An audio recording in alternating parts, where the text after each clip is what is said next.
Thomas Jefferson was a very important man in the founding of the United States.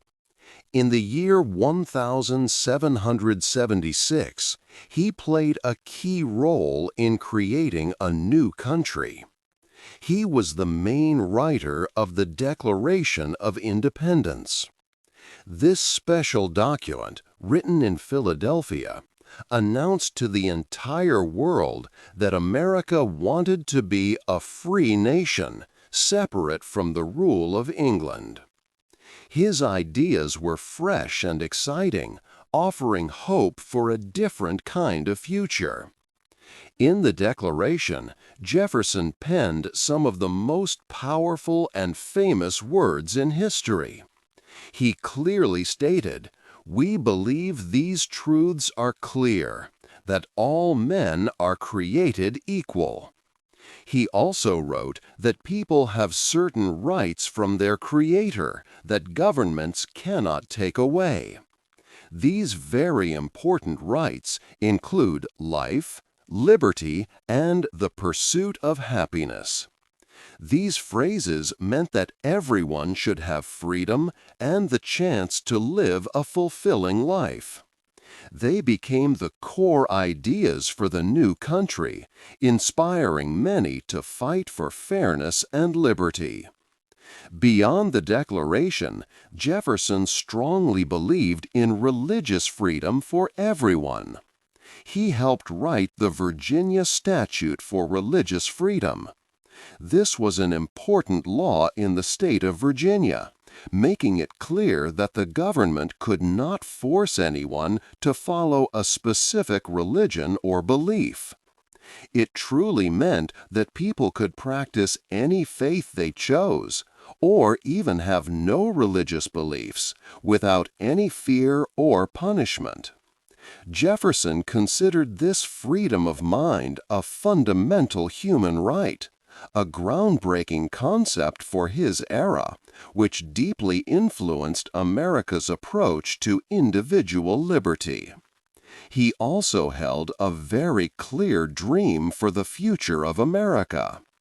Jefferson imagined a country made up mainly of independent farmers. He believed that if people owned their own piece of land and worked it themselves, they would be truly self-sufficient and free. These self-reliant farmers would not be controlled by powerful aristocrats or city merchants. He thought this agrarian lifestyle would keep America strong, honest, and truly democratic. He saw this vision as a protection against the social problems he had observed in older European nations like France and England. His belief in westward expansion, like the Louisiana Purchase, was part of making this dream possible for more people. 2. A different life at home. Thomas Jefferson's beautiful home, Monticello, stood on a mountaintop. This famous house, with its grand design, was not built by free workers. Instead, enslaved people built Monticello. They also did all the work to run the estate. This included working in the fields, cooking, cleaning, and caring for Jefferson and his family. The life of comfort and study that Jefferson enjoyed was only possible because of their forced labor. Throughout his life, Jefferson owned many enslaved people. He had over 600 people in total. Many of them came from his family or his wife's family. Some were inherited from his father. Others came from his wife's father, who had one of Virginia's largest slaveholdings. Jefferson even thought about enslaved women having children as a way to increase his wealth. He wrote that a woman who had a child every 2 years was more valuable than a good male worker. Her children added to his capital. The work at Monticello was very hard. Enslaved children, some as young as 10 years old, worked in a nail factory. This factory was near Jefferson's big house. These children hammered iron into nails for 10 to 14 hours every day. They made thousands of nails each day in the hot, smoky room. Jefferson himself checked their work carefully. He wanted to make sure they were productive. Many of these boys, if they survived this difficult work, later learned skilled trades like carpentry or blacksmithing. This was not for their benefit, but because skilled enslaved people were worth more money. Enslaved families lived in constant fear at Monticello. They could be separated at any time. If Jefferson needed money, he would sell people. This often meant families were broken apart forever. For example, he sold 71 people in 1 year from 2 of his farms. In his lifetime, he sold more than 110 enslaved people for financial reasons. When Jefferson died, he had many debts. Because of this, 130 enslaved people were sold at an auction in the cold winter of January 1827. Families who had lived together for many years were sold to different buyers. They were sent far away to places like Virginia, Ohio, and Illinois. This shows a very different side to the man who wrote about freedom and equality. 3. A secret family. Thomas Jefferson had a very complex relationship with an enslaved woman named Sally Hemings. Sally was the half-sister of Jefferson's wife. This meant that Sally's father was also Jefferson's father-in-law. Sally was born into slavery at Monticello. The Hemings family held special roles at Monticello, working as skilled helpers and in the house. In 1787, Thomas Jefferson traveled to Paris, France. He was the American minister there. Sally Hemings went with him. In France, slavery was not allowed by law. This meant that Sally was free in Paris. When it was time to go back to Virginia, Sally did not want to return to slavery. She had a choice to stay free. Jefferson made a deal with Sally. He promised that if she came back to Virginia with him, he would free their children when they became 21 years old. This was a very important promise for an enslaved woman. Sally accepted his offer and returned to Monticello. Their relationship lasted for over 30 years. Thomas Jefferson and Sally Hemings had 6 children together. In 1998, DNA evidence showed that Jefferson was the father of at least one of Sally's children, Eston Hemings. Later, it became widely accepted that he was the father of all 6 children. The Thomas Jefferson Foundation, which manages Monticello, confirmed this by 2000. It is important to remember that Sally Hemings was an enslaved person. Jefferson had all the power over her and her children. Even if there was a connection between them, Sally could not truly say no to him because of her status as his property. Their relationship happened in a time when she was not free to choose. Thomas Jefferson freed very few enslaved people in his lifetime or in his will. Out of more than 600 people he enslaved, only 7 were freed by him. All of these 7 people were from the Hemings family. This included Sally's 4 surviving children, her brother John Hemmings, and his sons Joseph Fawcett and Burwell Colbert. Sally herself was allowed to live freely after Jefferson's death, but she was not formally freed in his will. This shows how unique the Hemmings family's situation was compared to all the other enslaved people at Monticello.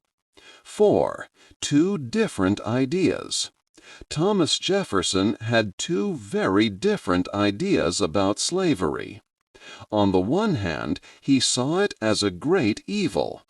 He often wrote that slavery was a moral depravity and a hideous blot on America. He believed it went against natural law and harmed everyone involved.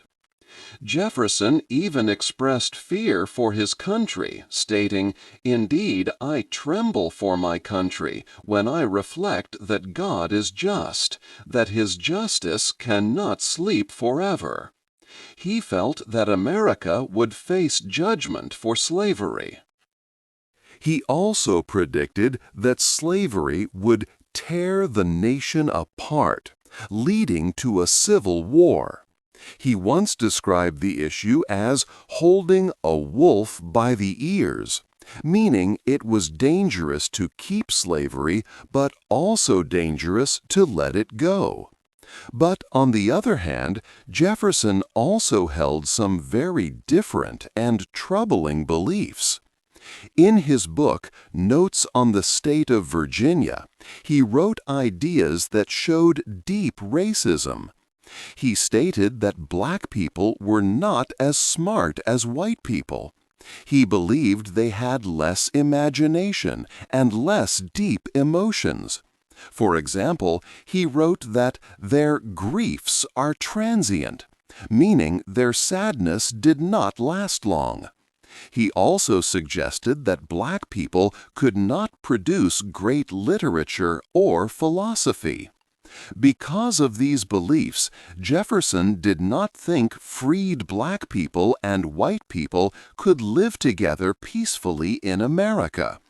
He believed that if enslaved people were freed, they would need to leave the country. His plan was for them to be sent to Africa or the Caribbean. He thought this was necessary because of the deep-rooted prejudices white people had, and because black people would remember the injuries they had suffered. This idea meant that the end of slavery would need the removal of black people from American land. Jefferson's actions often showed this conflict. He helped stop bringing new enslaved people from Africa, but he did not work to end slavery itself in Virginia. He believed that ending slavery could only happen slowly and with the agreement of slave owners.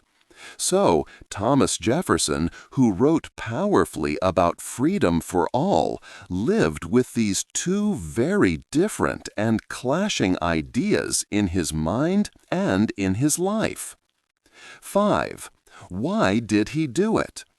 Many people ask, why did Thomas Jefferson not free his enslaved people? He wrote strong words about freedom and equality. Yet he owned hundreds of people throughout his life at Monticello and other places. There are different ideas about why he did this. One common explanation points to his money problems. Jefferson had inherited significant debts, and his spending habits added to them. He loved building Monticello, buying many books, and pursuing scientific interests. These costs were high. Virginia law was clear.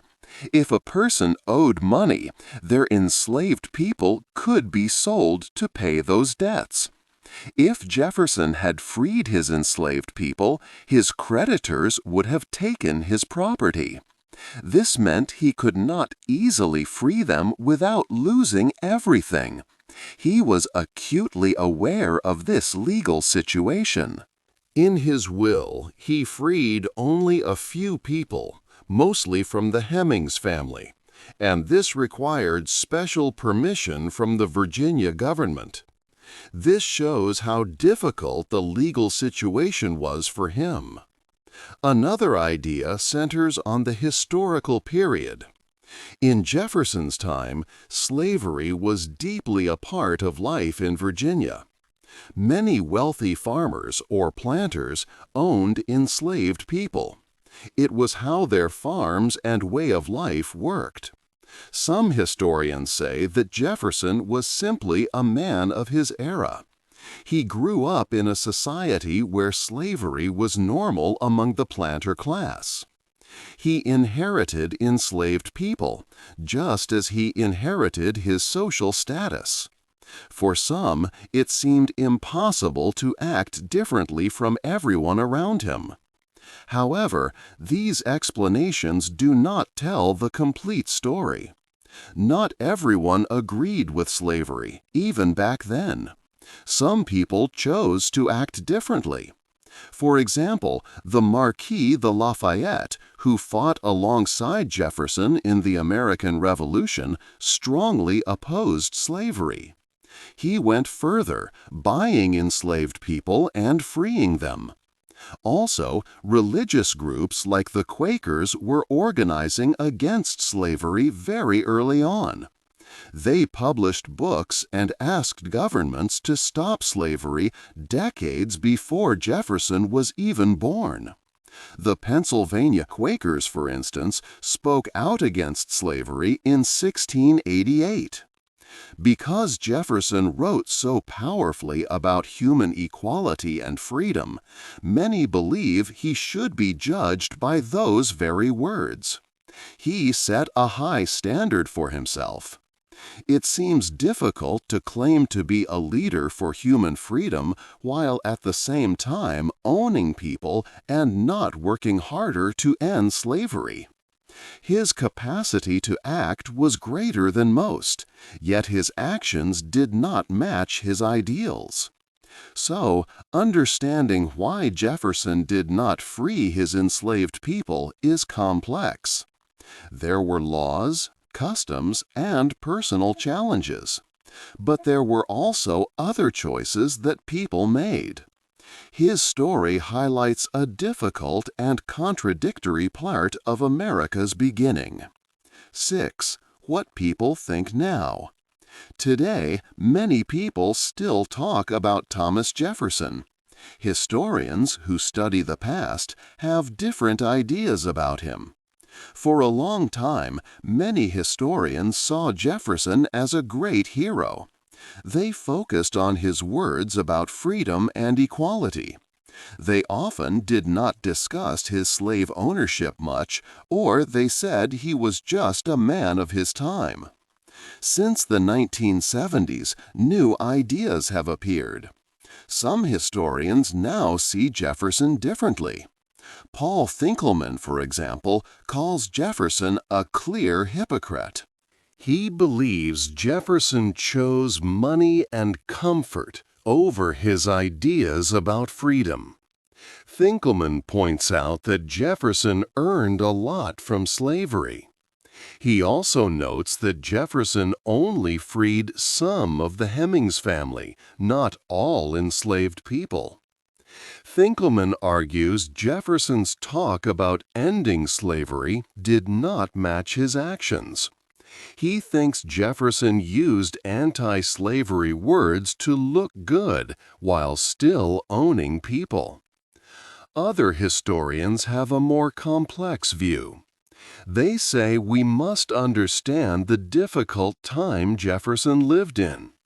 Kara Rogers Stevens, for example, believes Jefferson was truly conflicted.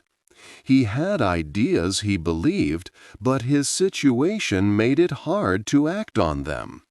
These historians argue that Jefferson's words about freedom were still very important. Later, people like abolitionists used his words to fight slavery. even if Jefferson did not free many of his own slaves. Gordon Wood suggests Jefferson showed a big problem in America. He had great ideas about human rights, but he was also a practical man, limited by money problems and Virginia's way of life. Wood thinks Jefferson's ideas were so strong that they went beyond his own time. That he could not always live up to them shows the power of those principles. Annette Gordon Reed, another important historian, says we can believe both truths. Jefferson wrote world-changing papers, but he also did things that were morally wrong. He was smart and thought deeply about freedom, but he was also a slave owner. His story shows the deep problems from America's beginning. It reminds us that great people can also have big faults. Historians continue to discuss Jefferson. They ask how to judge people from the past. Should we look at their ideals or what they did? Jefferson's life makes us think about what matters most when we look at history. 7. His words and his actions. Thomas Jefferson's story shows a clear difference between what he said and what he did. He wrote powerful words about freedom and equality, but at the same time he owned many enslaved people throughout his life. His words, especially in the Declaration of Independence, became very important. He wrote that all men are created equal and have rights to life, liberty, and the pursuit of happiness. These ideas were new and strong for his time. They became the main beliefs for a new country, America. Even though Jefferson did not free most of his own slaves, his words became a tool for others. People fighting against slavery used his ideas. They said that if all men are equal, then slavery must be wrong. Jefferson's words gave them a strong argument. Many groups later used these words to fight for their own rights. Abolitionists who wanted to end slavery used the Declaration. Abraham Lincoln, a famous president, also used Jefferson's words to talk about freedom. Much later, a great leader named Martin Luther King Jr. stood in Washington, D.C. He spoke about his dream for America. He used Jefferson's words from the Declaration of Independence to call for true equality for everyone. In this way, Jefferson's ideas became more powerful than his own actions. His written words lived on, even if his life did not always match them. People took his promise of equality and pushed America to be better. His words helped change the country, even after he was gone.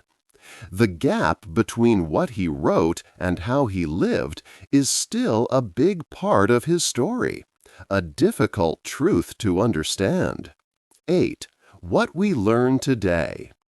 Thomas Jefferson remains a very complex figure in American history. We have learned much about him through this story. He wrote powerful words about freedom and how all people are created equal. He also dreamed of a country where farmers owned their own land and were truly independent. These were revolutionary ideas that shaped America. However, his life also showed a deep problem. While he wrote about freedom, he owned more than 600 enslaved people during his lifetime. His home, Monticello, was built and run by these enslaved men, women, and children. He even sold people when he needed money, breaking up families. This creates a big contrast between his noble words and his personal actions. This difference is not easy to understand or accept, but it teaches us an important lesson. Jefferson shows us that a person can be very brilliant and have great ideas, yet also be deeply flawed. He was a smart thinker and wrote documents that inspired millions. At the same time, he took part in an unjust system that caused great suffering. His story reflects the bigger story of America itself. The United States began with very high ideals about liberty and human rights, but it also started with the huge problem of slavery. The nation was built on both these great promises and the harsh reality of human bondage. It is a difficult truth that America must always remember and face. By looking at Jefferson's full story, we learn to hold different truths together. We cannot simply praise him or simply condemn him. We must see both his greatness and his failures. This helps us understand history in a deeper way. It teaches us to appreciate the good he gave to the world, like his words about freedom. It also forces us to understand the great harms he caused or allowed. His legacy encourages us to build a better future. The work of making America truly free and equal is not finished. It is a long journey that requires continuous effort from every generation. We inherit both Jefferson's inspiring words and his painful mistakes. What we choose to do with this complex inheritance is our shared responsibility today. What do you think is the most important lesson we can learn from Thomas Jefferson's life and the contradictions within it? Hey there! Just a second before you go. If you learned something new today, please give this video a like, write your thoughts in the comments, and subscribe to the channel. It only takes a second, and it really, really helps to create even better English videos for you. Your support means the world. Thank you.